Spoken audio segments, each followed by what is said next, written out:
से बोलो शेरा वाली मैया की। Singing by Kundan Zina. Music by Riyaaz Lokhariya.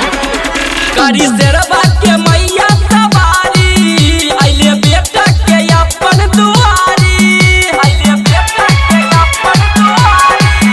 करी शेरवा के मैया सवारी आइले बेटा के अपन दुआरी।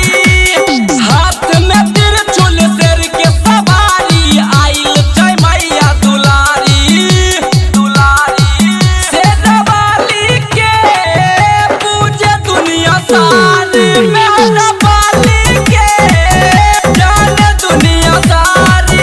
शेरवाली के पूजे दुनिया सारी। आप सुन रहे हैं कुंदन कृष्णा के आवाज में।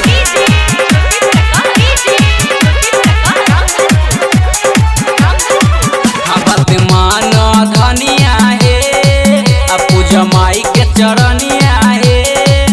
बात मानो धनिया हे पूजा माई के चरनिया हे। चुनरी चढ़ावे चल हे मैया के पूजा करो हे।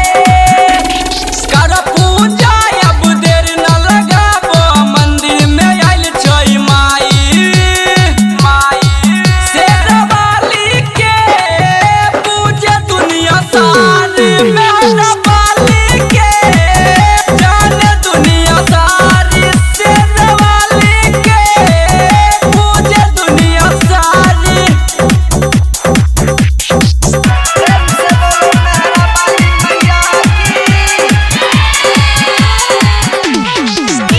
Music by Riyaaz Lokhariya. सुन बलबीर भैया